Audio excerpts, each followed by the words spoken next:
भारतीय हिंदी फिल्म जगत के आकाश पर बहुत सारे स्टार्स हैं, बहुत सारे सितारे हैं और ये सितारे आते रहेंगे जाते रहेंगे, लेकिन ध्रुव तारा तो सिर्फ एक है और वो है धर्मेंद्र। साडा धर्मेंद्र जो लगातार पिछले 65 सालों से इस फिल्म इंडस्ट्री पर हुकूमत कर रहा है और उसने तहलका मचा के रखा हुआ है। उसकी आंखें बिना काजल के शिकार करती हैं, कभी दोस्त बनकर, कभी लोफर बनकर। वो पूरे हिंदुस्तान का राजा जानी है। उसने प्रतिज्ञा की थी कि वो धर्मवीर बनकर शोले तो बरसाएगा, लेकिन कभी भी मेरा गांव, मेरा देश की इज्जत पर कोई आंच नहीं आने देगा। और उसे ये भी यकीन था कि ये नया ज़माना भी इस आज़ाद जुगनू की शराफत और इज्जत को, शराफत, इज्जत और हकीकत को समझ पाएगा और उसकी जीवन मृत्यु में, उसकी यादों की बारात में शामिल हो पाएगा। इसीलिए तो आज उसका हर चाहने वाला उसकी यादों में गुम है, या तो गुम है या नम।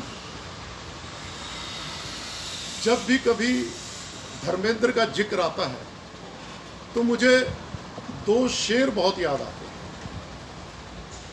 वो शायद इसलिए कि ये शेर उसकी शख्सियत को बहुत अच्छी तरह बयान करते हैं। पहला शेर है, जिंदगी जिंदा दिली का नाम है, मुर्दा दिल क्या खाक जिया करते हैं। और धर्मेंद्र का जीवन तो जिंदा दिली का एक मिसाल थी। और दूसरा शेर है, हम तूफान में अपनी खुशी जाते हैं, हम तूफान में अपनी खुशी जाते हैं, यूं झूम के मरते हैं कि जी जाते हैं। वो और होंगे जिन्हें समुंदर खा जाता है, हम वो हैं जो समुंदर को पी जाते हैं।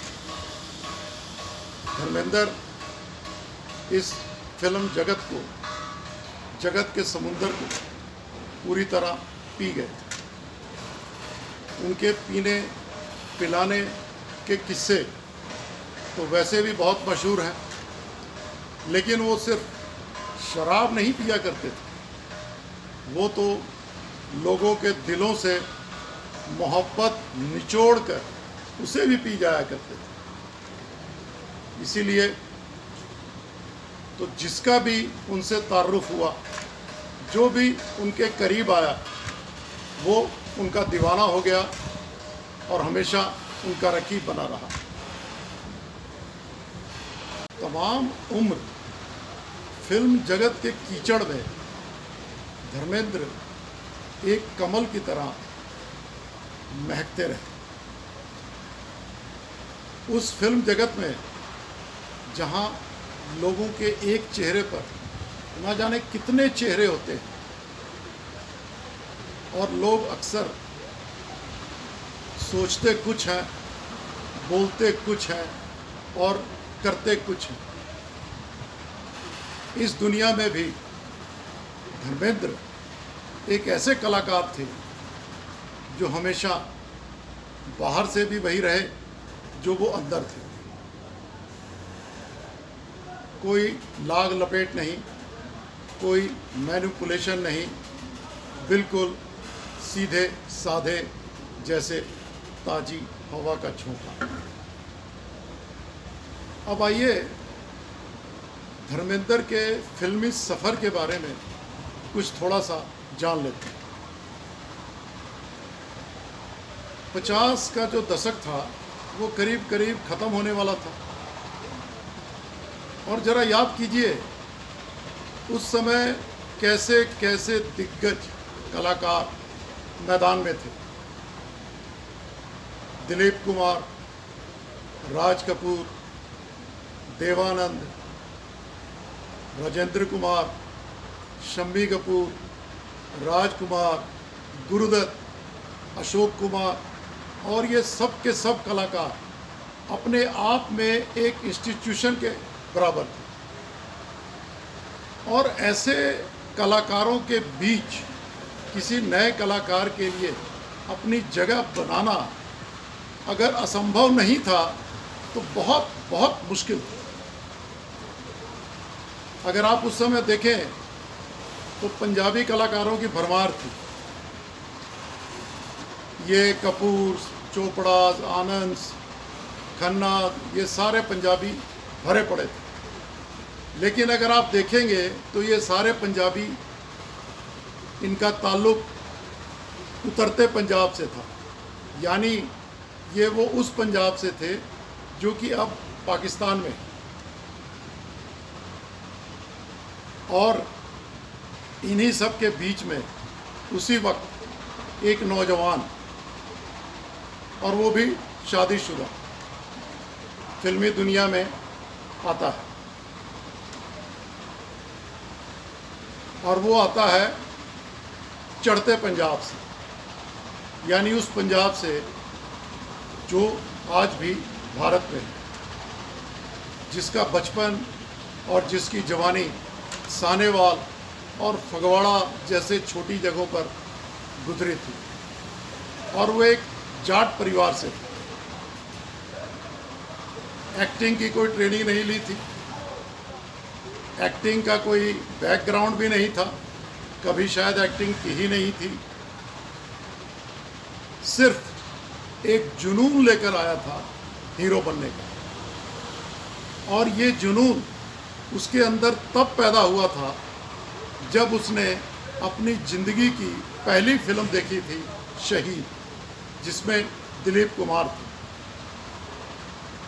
लेकिन ये जो जवान आया था वो उस दौर के एक्टर्स से कुछ अलग था। उम्र थी कोई 22-23 साल, गोरा चिट्टा लालिमा लिया हुआ रंग, लंबा, एक योद्धा के जैसा फौलादी जिस्म, लेकिन चेहरे पर एक बच्चों की जैसी मासूमियत और निश्चलता। गजब का हैंडसम, जैसे कोई ग्रीक गॉड। और उसके होठों पर एक शरारतपूर्ण कातिलाना मुस्कान थी जो किसी भी औरत के दिल में हजारों अरमानों को हवा दे सकती थी। और उसके व्यक्तित्व से पंजाब की मिट्टी की सुगंध आती थी। और उसका व्यवहार इतना सरल, इतना सीधा, वो लगता था जैसे कि बिल्कुल आम आदमी, लेकिन personality out of the world. अब ऐसे चुंबकीय व्यक्तित्व के मालिक धर्मेंद्र को फिल्में मिलनी शुरू हो गई तो इसमें कोई आश्चर्य की बात नहीं थी।